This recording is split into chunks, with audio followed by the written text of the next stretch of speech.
Hello and thanks for joining us on NTA Nationwide, beginning from Abuja, the nation's capital. My name is Ogechi. You're welcome. The rapid industrialization of Nigeria through development of iron and steel is a cardinal objective of the federal government. Minister of State Industry, Trade and Investment noted this at a meeting with the Stainless Steel Importers, Sellers and Installers Association of Nigeria.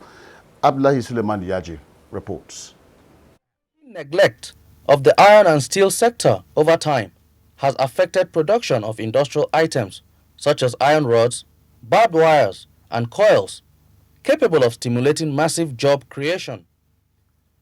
The situation, according to the Minister of Industry, Trade and Investment, is of concern to the federal government, hence its desire for partnership.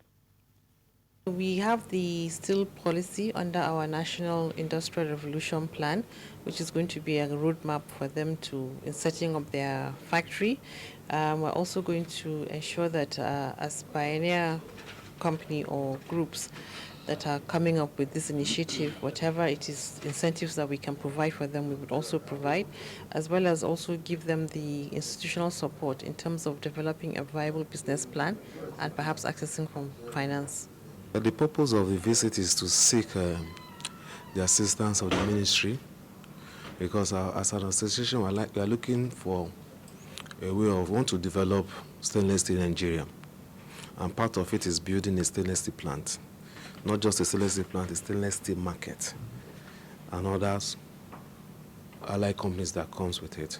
The association added that it was seeking ways of advancing the fortunes of Nigeria in the area of manufacturing, stating that the iron and steel industry has a huge potential for economic diversification. In Abuja, Abdullahi Suleiman Yaji, NTA News. The Niger Delta Development Commission, NDDC, says funding remains a major setback against the Commission's efforts at completing some major projects. The NDDC's acting managing director, Ibim Seminatary, while speaking on NTA's Good Morning Nigeria program on what lies ahead for the Commission, advocates proper structuring and monetary supervision to enhance operations. Guvan Shaji has more. The NDDC, established to facilitate rapid transformation of the Niger Delta into a region that is economically prosperous, socially stable, ecologically regenerative, and politically peaceful, also has a mandate of formulating policies and guidelines to make this happen.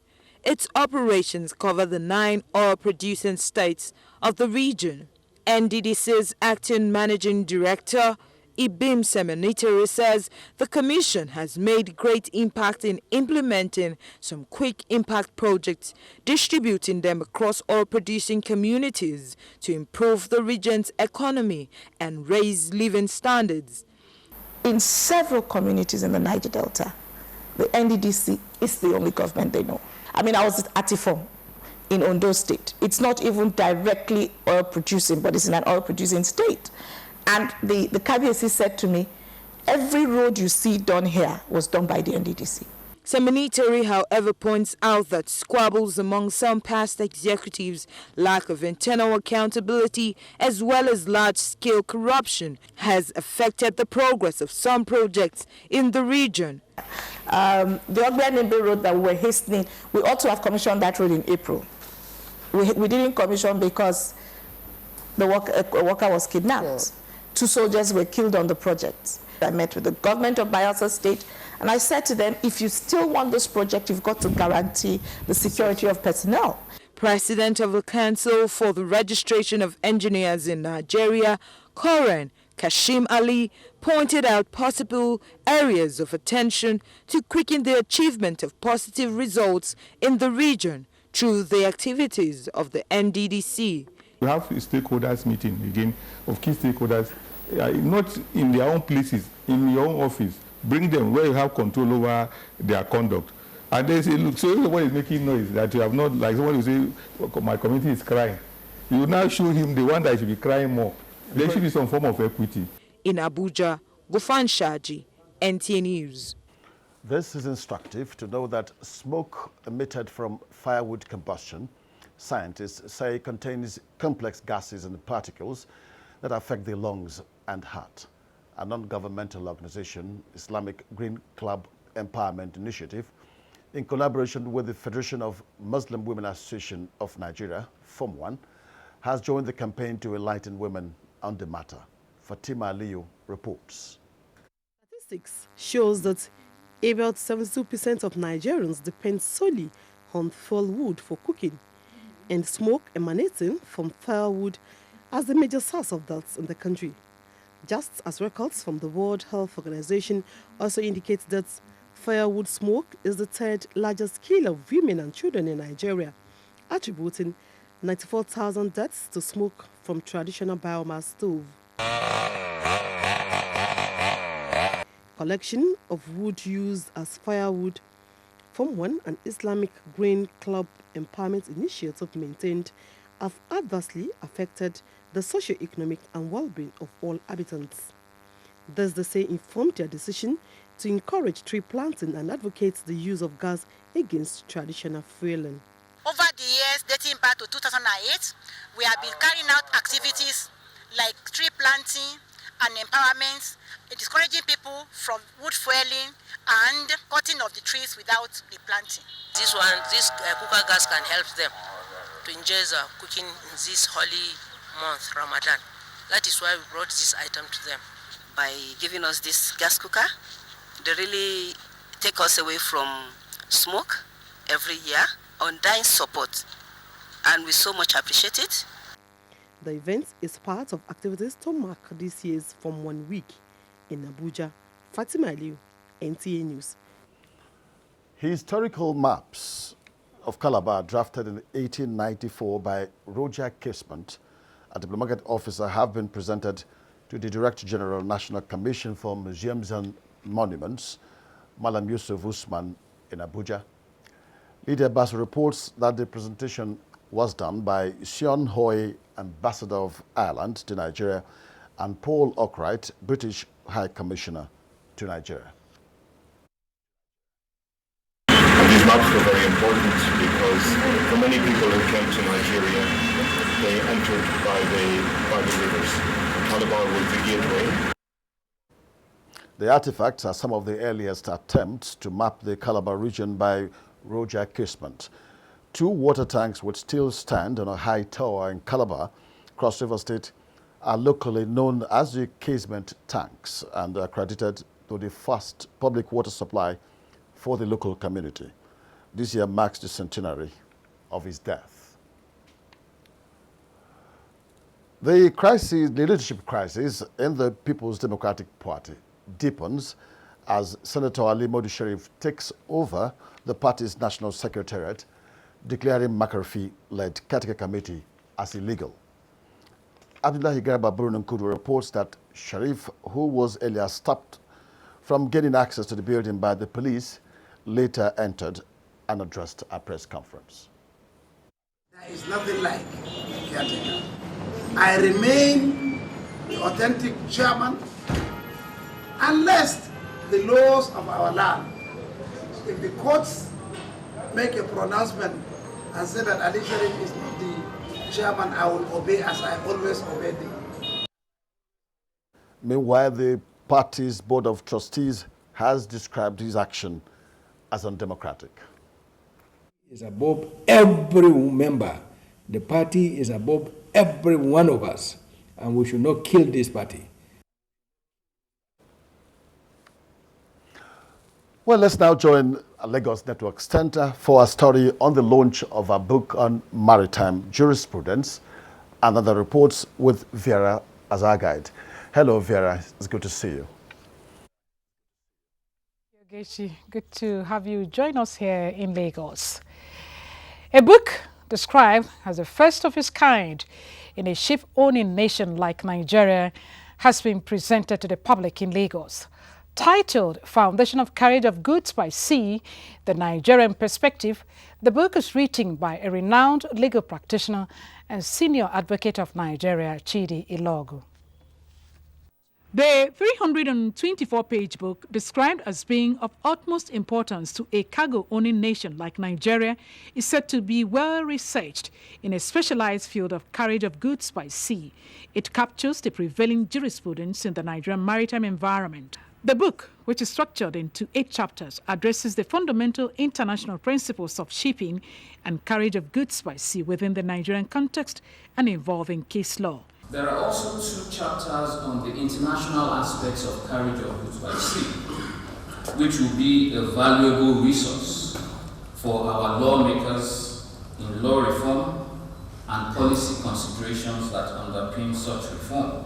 It's a very, very important book because it explains in very simple language the intricacies of the law relating to the carriage of goods by sea. Justice of the Supreme Court, Bode Rhodes-Voivod, who unveiled the book, described it as Nigeria's maritime jurisprudence at its best. The former chairman, Body of Benches, Chief Judge Uechu SAN, and Chief Judge of the Federal High Court commended the author for his scholarly contribution. In the Nigerian jurisprudence, there is not much literature on carriage of goods by sea, and it's an area that is very technical, and a lot of challenges are posed when people go to court, when lawyers go to court. So that's what informed my writing this book. The author, with more than 40 publications to his credit, is also a consultant to International Maritime Organization. Zakat and Sadaqah have been described as instruments enabling the need for distribution of wealth and promoting economic development. Speakers at the 2016 NASFAT Annual Ramadan Lecture held in Lagos reminded Muslims to imbibe these virtues as they continue in their fast. Awar Yusuf Jibo has details. Zakat is one of the 5 pillars of Islam. It is a form of tax paid by practicing Muslims that have met the criteria for the payment of zakat. They are sanity, maturity, legitimacy of acquisition, and net worth, also known as nisab. In addition, Muslim faithful are encouraged to make voluntary contributions, also known as sadaqah. Guest lecturer Professor Musli Yahya of the University of Jos speaks further. It's a way of ensuring that one gets best out of life, because purification means getting closer to Allah and getting closer to fellow human beings, because they will also love you now because you get closer to them. If you earn income, and income could be in form of wages or salaries, the sub is the minimum amount on which zakat is paid. And zakat is compulsory for those who can afford it. The annual Ramadan lecture is organized by the Nasrullah al-Fatih Society of Nigeria, NASFAT. Scholars say zakat, which is part of the covenant between man and God, should be considered by all Muslim faithful as an act of piety through which concern for the well-being of fellow Muslims is expressed. It also preserves social harmony between the rich and the poor. Zakat is the only investment known in the world that once you invest, you can be sure that there cannot be any loss. Speakers reminded Muslims that the most important benefit of zakat is the purification of wealth, and any Muslim who consciously refuses to pay zakat becomes an apostate and will face the wrath of Allah in the afterlife. In Lagos, Awal Yusuf Jubo, NTA News. Good name, exemplary lifestyle, and using one's wealth of knowledge to impact the society are some of the best legacies anybody can leave behind. Those were the words of Venerable Segun Lainde, Vicar Anglican Church Peninsula Parish, at the memorial service of late Jimmy Atte, former Executive Director, News of the NTA. Annie Daniels has details. These are friends, family members and former colleagues of late Jimmy Atte. They have come to pray at his graveside in remembrance of the deceased, who passed on exactly 1 year ago. He did a very good job as a father. He always mentored us. His kindness, his legacy lives on in our lives. He was full of life and also full of knowledge, that sort of thing. So him being around longer, would have impacted more on us. When you go to places and you mention your name, everyone wants to know, oh, are you related to Jimmy Atte? And when you say yes, you always meet people want to help. The officiating priest noted that everybody, irrespective of age or ethnicity, is created by God to make a difference and affect the society positively, as demonstrated by late Jimmy Atte. Many people who are better than us individually have left before us. So when we are preserved, we must use that preservation wisely by making the world a better place than we met it. Late Jimmy Atte died on the 13th of June 2015. He was aged 66. He was at various times the General Manager, National Theatre, Lagos, Executive Director, Programs, and Executive Director, News at the Nigerian Television Authority, NTA. Was a very nice boss, father, uncle. Jimmy Atte was one who lived all his life in humility.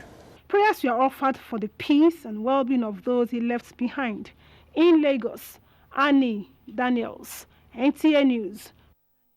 The top stories this time. It's back to you, Ogechi, for the rest of Nationwide News. Good evening. Thank you, Vera. Moving on now. The fourth in the series of federal government town hall meetings has held Onuyo, the Akwa Ibom state capital. Minister of Information Lai Mohammed, who led the discussion with a cross-section of Nigerians, assured of government's effort at making the economy better, sector by sector. He enumerated the Buhari's administration's effort and plans with emphasis on the success recorded so far in the fight against corruption and insurgency. The administration is therefore committed to ensuring that there will be no communication gap between the government and the governed. It would interest you to note that one of the roads that is there in the budget, which we voted 6 billion naira for to spend this year, is for the dualization of the Odukpani E2, Ikot-Ekpene Road in Cross River in Akwa Ibom State. I've had a plea for a depot in Akwa Ibom State, and it's actually regrettable that a state that has given so much does not have a depot. I'm going to put my energy around it, and I'm sure I will deliver it. It's important that we address oil pollution. We launched the Ogoni cleanup, but that's only part of it. We said that that was our first step. The next step for cleanup has to be the rest of the Niger Delta, and we have to find the solutions to bringing forth how we do it and how we stay clean. The last interview I granted, I had said to everybody, time to end the blame game and time to move forward. Because if we start the blame game, we will do it for 4 years and we will not have done anything. And people don't care about the blame game anymore. An indigene of the Niger Delta region, and it is lamentable that we lost a diamond opportunity. But this administration is ready to recover it by the sacrifice we are making. Now, away from the town hall meeting, a new commissioner of police, Alkali Baba Usman, has assumed office at the FCT Police Command. Handing over to him, the former FCT Commissioner of Police, Wilson Inalego, appreciated the Inspector General of Police for the privilege to serve and attributed all successes recorded to teamwork. Safia Namauche reports. Counting all the successes recorded, former Commissioner of Police FCT Wilson Inalego, who is now posted to the Police College Kaduna, says the command had a robust relationship with the FCT residents, especially in the area of community policing. We had the privilege of having a very peaceful election in the FCT. We had these two notorious gangs, the Dennis Avanga group and the Smart group. Through our proactive policing and implementation of effective strategy, we were able to bust those two notorious gangs. When I wake up in the morning on my bent knees, I ask God to secure the FCT. And that God did not disappoint me. The new FCT Commissioner of Police, Alkali Baba Usman, said he would operate an open-door policy with FCT residents and promised to sustain some of the operational policies of the former commissioner. I have the belief that we will all do it together, because security is about everybody's business. My doors are open for all sorts of contributions, criticisms, guidance, and information. CP Usman was once an area commander metropolis in the FCT and was the Commissioner of Police Delta State before his current posting. Still staying with the security, Nasarawa Police Command has assured the police of the state of its resolve to safeguard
NTA.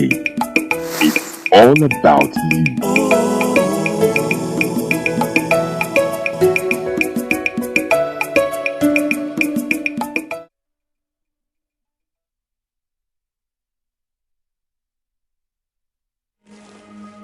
I am honor. I am the courage to compete with all my heart. I am respect for a level playing field. I believe in us because we are building bridges. I am you, and together we can change the world.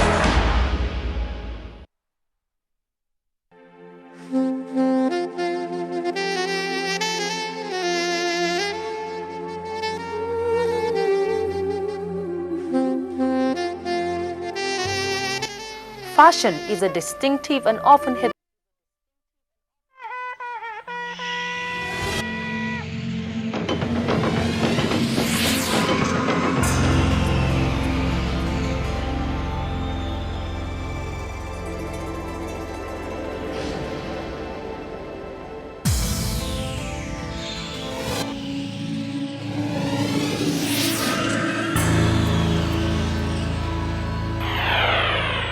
NTA, you can't beat the rich.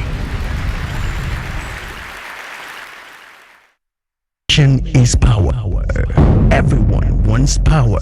So feel powerful with the NTA News mobile app, the one-stop information center. Real news at your fingertip. Be the first to report by uploading first-hand information on the You Report link, and be the first to know by simply clicking on any of the links on the sidebar for headlines, domestic and foreign news, economy, security, politics, sports, and more. Stream live on your smartphone and tablets and stay connected. It's pretty easy. Simply download NTA News app from your Google Play Store and you're good to go. NTA News mobile app, your access to real-time information.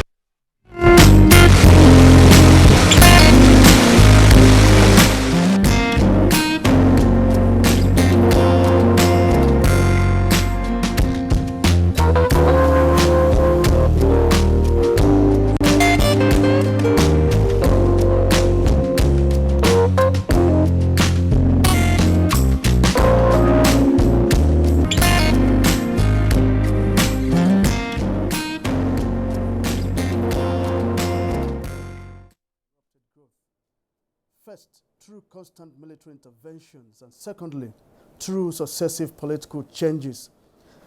Taking off with a British type of bicameral legislature in the pre-independence and post-independence era, it developed into an American style of national assembly under a presidential system of government. Why did we dump the parliamentary system? There were very strong arguments that were made at the time against the parliamentary system, that it was not serving the needs of Nigerians properly. At independence, Nigeria adopted the British bicameral legislature as provided in the 1960 Independence Constitution. This legislative arrangement had 44 members of the Senate and 306 members of the House of Representatives at the center, while the House of Assembly and that of Chiefs operated at the regional level. It consisted of the Governor General as the Queen's representative and the National Assembly as well. Dennis Osadebe was the first indigenous Senate President of Nigeria, while Jaja Nwachukwu was also the first indigenous Speaker of the House of Representatives, who replaced Sir Frederick Metcalfe of Great Britain. Jaja Nwachukwu received Nigeria's Instrument of Independence, also known as Freedom Charter. Those who are in the executive branch are there. And those of us who came to the legislative branch, they are different. But the two work hand in hand for one government to exist. While some countries had already engraved the principle of separation of powers in their body polity, Nigeria at this time was yet to do so, as its legislative arm was tied to the apron string of the executive, who are also members of the legislature. It's worthy of note that in this arrangement, no legislative proceedings can become an act of law without the consideration of the executive. For any bill or motion to sail through, it must receive the blessings of the Council of Ministers. This system of legislature still continued into the First Republic between 1963 and 1966, with Nwafo Rizu as Nigeria's Senate President and Ibrahim Waziri as Speaker of the House of Representatives. This time, the Senate had 56 members, while the House of Representatives comprised of 312 members. From 1966 to 1979, Nigeria's legislative arm witnessed its first obstruction as the military took over government through the coup of 15th January 1966. This led to the legislative powers vested on the Supreme Military Council, as the legislature was suspended for 13 years. We practiced a parliamentary system of government from the 63 up to the military interregnum. And when we came back after the coup of the 1966, the military held sway up to 1979. And in 79, Nigerians decided, by virtue of having a new constitution, to adopt a presidential system of government. The military administration later gave way for the Second Republic that lasted between 1979 and 1983. The Second Republic witnessed the emergence of 1979 Constitution, which adopted the American system of presidential government that Nigeria is still practicing today. Some call it the presidential system. I don't call it the presidential system. I call it system of separation of powers. You see, motions are parliamentary products. We are not running a parliament. We are running a legislature, that is supposed to be making laws. This constitution provided for a bicameral legislature as well, with 5 senators from each state and 450 members of the House of Representatives, with full legislative powers and independence. The Second Republic National Assembly had Joseph Wayas as Senate President and Edwin Umezuoke as Speaker of the House of Representatives, while Benjamin Chaha took over from Umezuoke as Speaker from October 1983 to December 1983. That period marks the beginning of the principle of separation of powers in Nigeria's political system, especially in relation to the legislature. That era also witnessed the first elected female senator in Nigeria, Senator Afebua Franca Adiza. I come and encourage other women too. And the more women get into the legislature and speak to together with their male folks, the better it is for the country. She has to be remembered by both myself and the rest of senators that were together, that for a start, there was excitement by our colleagues, other senators who were, and the excitement give room for the lady, only woman in the Senate, to speak. Again, this was the first time in Nigeria. Before now, we never had any legislature to which a woman would speak like that. I'm trying to bring a difference or draw a difference between the parliamentary system and the presidential system. The legislative arm was once again suspended with the abrupt termination of the Second Republic when the military struck again on December 31st, 1983. In the military era, you have the executive and you have the judiciary. The only thing that makes that era military regime or rule with that of democracy is the presence of legislature. Therefore, you can rightly say that the legislative arm of government defines democracy in every society.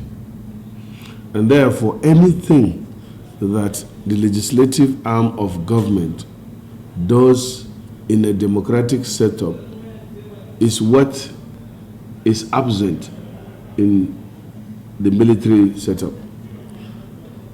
As for Nigeria, democracy has been interrupted from 1979 or 1980 to 1999.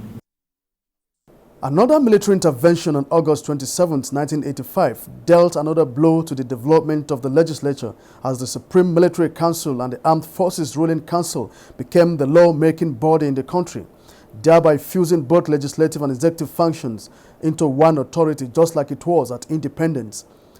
But it never lasted, as it was terminated after 4 years and 3 months by another military intervention, which lasted till January 1992 for the states and December 1992 at the federal level.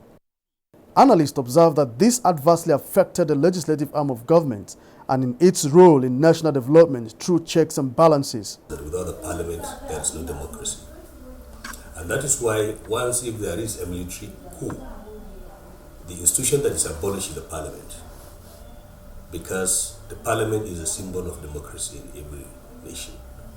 So that is the number one important point that you must understand.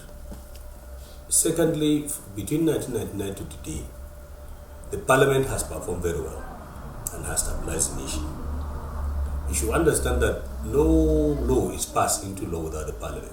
It is the parliament that passes laws, and then the president assent to them. The power of the legislature, that is to make laws, lay down policies and programs, provide budget for them. For the signed a tripartite agreement with the United Nations High Commission for Refugees, UNHCR, and the Republic of Cameroon for the return of Nigerian refugees in Cameroon voluntarily and in a dignified manner. DG of National Emergency Management Agency, Mohamed Sani Sidi, made this known when an African Union humanitarian mission led by Dr. Aisha Laraba Abdullah, Commissioner of Political Affairs, visited the head office of the agency. He said there were about 80,000 displaced Nigerians currently taking refuge in Cameroon, and that the federal government has been making efforts to cater to all their basic needs. He said the federal government and the governments of states affected by the insurgency, United Nations organizations, international non-governmental organizations, and the private sector had done a lot in the past 4 years to manage larger numbers of internally displaced persons in the Northeast, adding that the agency had moved from the emergency response stage to recovery and resettlement of the IDPs. From the African Union, I think it's a welcome development. The local government and the federal government and the private sector have done a lot in the past 4 or 5 years. That will be managing the large number of internally displaced persons, but the last count put the figure about 2.1 million internally displaced persons across the country. EU envoy Dr. Aisha Laraba Abdullahi said they were in Nigeria to assess the situation of IDPs and to discuss areas of possible support. She added that displaced Nigerians were of concern to the African Union, as records available to AU indicate that there were about 13 million displaced persons and 3 million refugees on the continent. She commended the efforts of the Nigerian government and the military for degrading and minimizing the activities of insurgents in the northeast. You're watching NTA Nationwide. We now post for some matches. The news continues shortly. If you hear a bomb explosion or gunshots of an active shooter, that might be a terror attack. At such times, always remember 3 action words. Run, hide, report. Don't try to run towards the terror scene to save the situation, because there might be a second bomb blast or another attack. Run far away and take cover. Make sure you are safe first.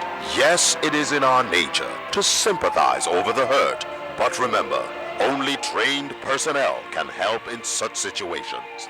When in a secured environment, promptly call relevant authorities and help will come. For anonymous reporting, call 09630-3250-5 or 0813-2222-106. If you see something, say something. Nigeria unite against terrorism. This message is brought to you by the Federal Ministry of Information and Culture. The novel Homegrown School Feeding Program just flagged off by the federal government. This is the focus on NTA Tuesday Live, as experts throw more light on the importance of the program to the Nigerian people. NTA Tuesday Live, educative, informative and incisive. Don't miss it.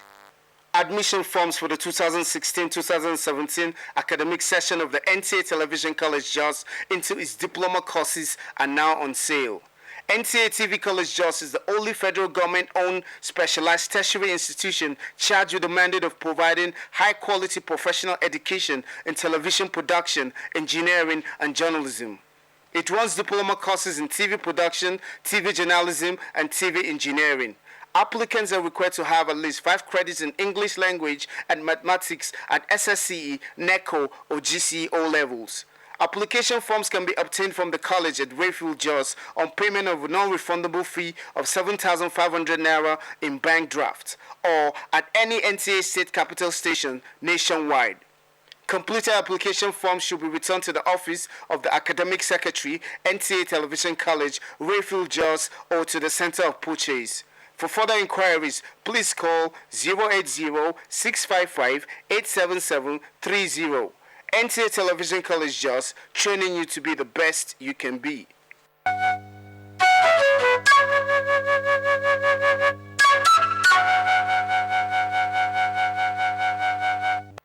We are here to serve, and indeed, Nigerians will get the service they have longed for and which they rightly deserve. The leader today that we have in Nigeria is one the world has been waiting for. Nigeria is seen in a new and a different, very positive light. With what President Muhammadu Buhari is doing, our economy will be strong and resilient to withstand the shocks. He wants the best for this nation. We want the best for this nation.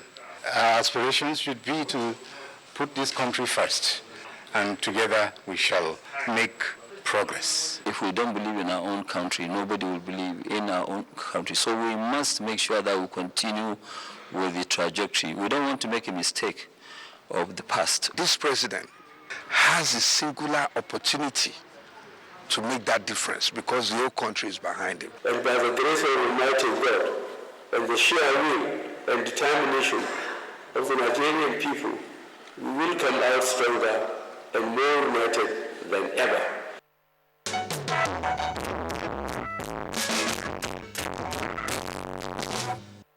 always. We have lived together as brothers and sisters since long time in Muriva, without no mind that we are spoken different languages and celebration our cultural and diversity. No bombing, no cultism, no kidnapping. Nowadays our children are trampoline to cultists. Today we are suspicion one another. All this notorious behavior have scattered all over Nigeria. When are you going to change?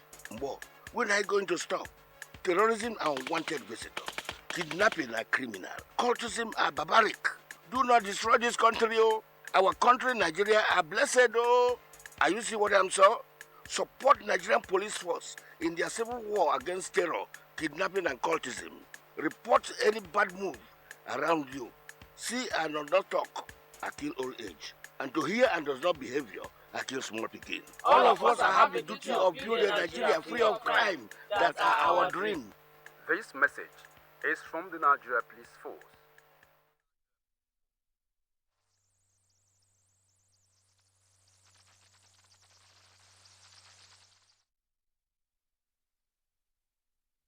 In the rest of the world, to mark the 2016 World Accreditation Day, a day set aside to enshrine and acknowledge competence and reliability of products and services. Rashidat Mustafa Lagunju reports. Localizing this year's theme to accreditation, a national tool to support public policy, the keynote speaker, Professor Oyewale Tomori, says Nigeria remains on the periphery of greatness in spite of the potentials in both human and natural resources arising from non-adherence to standard accreditation. The Council said it will continue to raise awareness on the importance of accreditation to ensure quality service delivery among practitioners. The occasion was a solemn one as the acting registrar of the council, Mrs. Funke Omotui, was alleged to have been murdered in her residence in Abuja. Rashidat Mustafa Olagunju, NTA News. Persons living with albinism in Nigeria joined the rest of the world to mark this year's World Albinism Awareness Day. Atte Brooklyn Sunday reports that apart from discrimination and stigmatization faced by these people, addressing health issues and need for stakeholders' intervention were the focus of the day. But my history came from my grandfather. Although 30-year-old Vivian Anyadufu has both parents black, she says she has faced a lot of discrimination and stigmatization right from her teenage. Experience that, threat, names, yes. But the main thing is that I don't see myself as an albino. So if you call me that name, if I have the opportunity, I'll fight you. Mariam Jeremiah is a mother of a child living with albinism. But they taught us they should allow them to go into the sun. And whenever they are going to school, she made sure you cover them with cap. Use cap or umbrella, cover them. Don't expose their skin on the sun. For some others who did not take these precautionary measures, skin cancer is the major challenge they face, which the foundation explains informed the choice of the theme, addressing health issues in albinism, need for stakeholders' intervention, a theme that instantly got the sympathy of the National Hospital to reinstate the skin cancer-free treatment. We continue to admit them, we continue to provide what we have to treat them. We need the support also of NGOs, of business entities, of others who can do corporate social responsibilities to support what National Hospital and the government in particular is doing. The treatment have been reinstated. The second strategy is to go the same way we went before to ensure that they get their money out of Ministry of Finance. It is not the Albino Foundation that is owing them, it is the federal government. That's the agreement we had. And the federal government have not reneged. Currently, there are about 6 million Nigerians living with the ocular cutaneous and ocular albinism. In Abuja, Adebola Brooklyn Sunday, NTA News. You're still watching NTA Nationwide. Joining Kaduna now. As Nigerians are urged to support Buhari's administration, just as the Chief of Army Staff reiterates determination of the armed forces to crush remnants of insurgents in the country. Details of these and more. We're Kaduna with Suleiman standing by. Hello, Suleiman. Hello, Suleiman. Hello, Suleiman. And welcome to Kaduna Network Center. Chief of Army Staff Lieutenant General Tukur Buratai says the Nigerian Army is acquiring sophisticated equipment and logistics to intensify the fight against terrorism and other security challenges in the country.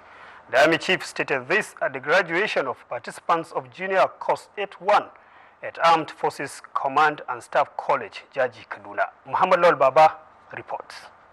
The acquisition of equipment, the Chief of Army said, is to boost the hardware and firepower of the armed forces to counter any threat to national security. Lieutenant General Buratai noted that the junior course has afforded the participants the opportunity to acquire skills that will sharpen their professional expertise.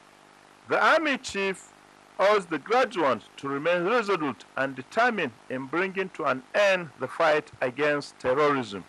We must live up to expectation and guard jealously the high reputation and standard of training associated with the Armed Forces Command and Staff College. The Army Chief said more responsibilities await them. Commandant Armed Forces Command and Staff College Jaji Air Vice Marshal Suleiman Abubakar Dambu said the course is designed in line with international standards to equip officers with skills for positive delivery.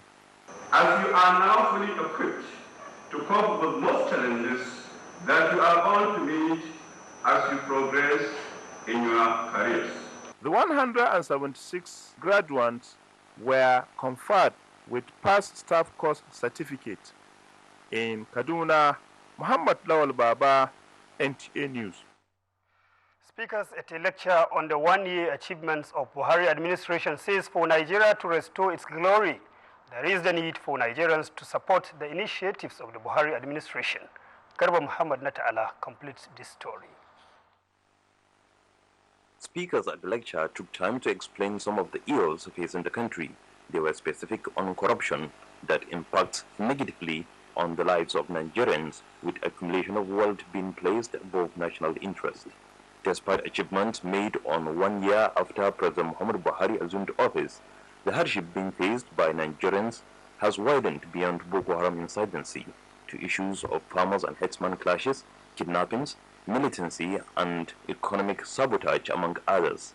We have somebody in leadership who has a commitment, who has a vision. It is the responsibility of all citizens to play our role in the nation building. As the team implies, serving under unusual circumstances and the need for citizens' cooperation, the speakers were emphatic on government's concerted effort to bring back Nigeria on the path of progress. By way of examination of how well he has done, we think that we're not disappointed in the person that we elected. In Kaduna, Muhammad Nata'ala, NTA News. Participants at the annual Ramadan lecture organized by Khairi Foundation emphasized the need for Nigerians to continue praying for leaders instead of making negative comments against them. Ahmed Umar Kudan has the details. Ramadan fasting provides an opportunity for Islamic organizations to organize series of lectures aimed at educating and sensitizing Muslims on various issues.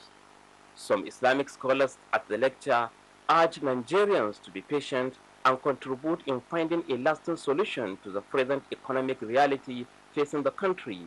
They also encourage Muslims to assist the less privileged and orphans in the society. No one can follow his arms and say, I am patient. No, to be patient is to work, is to contribute something to the government.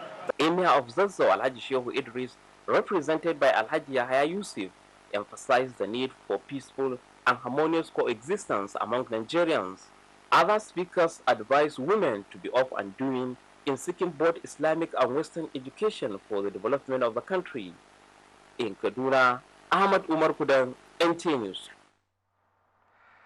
And earlier, Benny Adams had a chat with Emmanuel Barbero on the death of Stephen Keshi and Ahmadu Shaibu, two national coaches. Check that aspect of livelihood. What do you think should be done? You know, the truth here is Coaches, especially, I must say this, that's one of the reasons why I ran away from coaching. Coaches especially, listen, these men, they live with heart attacks every day of their lives. My brother, I can't even watch a live game if I love the team. If it's my club playing Kaduna United or my Academy Pioneers or the Super Eagles or the Eaglets or the Flying Eagles or the Under 23 or the Falcons, I never watch it live. Ask my friends. I only watch pre-recorded games because it's heart attack every time. Coaches go through these things every single day. It becomes part and parcel of them. And that is where I have my concern. That, when coaches are out of a job, now that is actually the most dangerous times for them. You understand what I'm saying? I usually tell people, I say, if you take a coach out of a job who's been in this job all his life, in fact, you're just sending him his death warrant to say, okay, go and die. They live with this heart attack thing. They live with this whole, tensed and pensive moods and stuff. But the game keeps them going. The adrenaline pushes on. You understand? In the case of Keshi, in the case of Amodi, you can say it is a situation whereby they're kind of like, at the moment, a little bit redundant. And 1,000,001 things comes into your head. You want to be in the thick of actions. You want to be at the thick of things. And this comes to the same thing I talked about being in a union. Because if there's an association, so it will have a way of recycling its own people. It doesn't matter. Even if a club fires you, you immediately can get a job or can get a consultancy thing. Basically still get busy doing something. You see in Europe, when most coaches get sacked, they don't just go home and brood over their being sacked or whatever. No, immediately they're busy somewhere else, consulting. They're busy somewhere analyzing football. They're busy somewhere helping out a friend and stuff like that. So no, I don't think it's a health-related issue. It comes with the game. It comes with the trade. You understand? As long as coaches are busy, I don't think they have any problem. I think the only one that is an issue for me is the one of players, who slump on the pitch and die, and this lack of medical. The clubs have to do a lot with. On this one, because there's a lot of education that needs to be done. And with that, it's back to you, Ogechi, for the rest of the nationwide. Good afternoon. Join Global Tidbits, where Orlando night shootings, that toll hits 50, while the injured moves to 53 persons. Listen more on Global Tidbits with Gabriel Odu. Latest reports from Orlando gay nightclub massacre indicates that the gunman was carrying a grudge in his heart. Father of the gunman has said. Omar Mateen, a native of Afghanistan, had a wife and a child. Meanwhile, Islamic State has claimed responsibility, saying Omar was their soldier. Casualty figures still stand at 49 deaths, while 53 injured.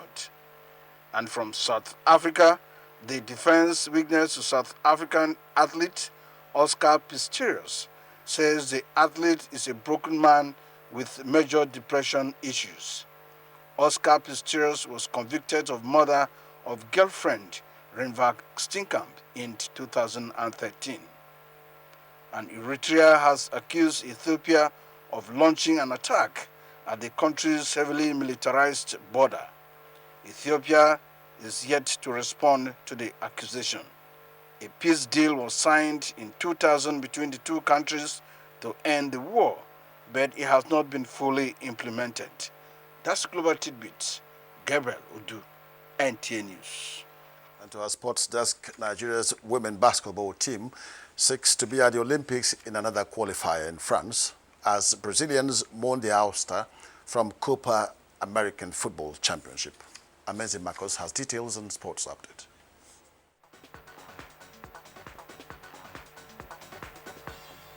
Nigeria's women basketball team, the Tigers, will on Tuesday play South Korea in their second match at the FIBA Women's Olympic Qualifying Tournament in Nantes, France. The competition holds from June 13 to 19, with 12 countries competing for 5 Olympic basketball slots, and Nigeria are in Group C with Belarus and South Korea. Austrian Dominic Thiem became the first player to win 2 titles on 2 different surfaces this year when he defeated Philippe Koch-Reiber to win the Mercedes Cup in Stuttgart on Monday. The French Open semi-finalist won 6-7, 6-4, 6-4 after their final on the grass courts had been halted by rain before the first set tie-break on Sunday. World number 7 team, the fastest rising player on the ATP Tour, won on clay in Buenos Aires and Nice and on hard court in Acapulco this year. Brazil were knocked out of the Copa America after a 1-0 shock defeat against Peru at Foxborough, Massachusetts on Sunday. Raul Ruidíaz scored a contentious close-range effort for Peru in the 75th minute, which had the referees deliberating for about 4 minutes before play resumed. Today, everybody saw the handball. There is nothing we can do. If there isn't the footage to get all the information from, all your work can be thrown out by one mistake. Ecuador booked their spot in the Copa America quarterfinals with a 4-0 win over Haiti in Group B. Group B winners Peru will now face Colombia on Friday at East Rutherford, where Ecuador will face hosts USA on Thursday. With Sports News Update, Amanzi Marcus, NTA News. With us on NTA Nationwide, we apologize particularly to NTA Makurdi for our inability to join them and to our team and viewers for that slight hiccup. We do make the break for it again. I am Ogechi Paul. Thanks for watching.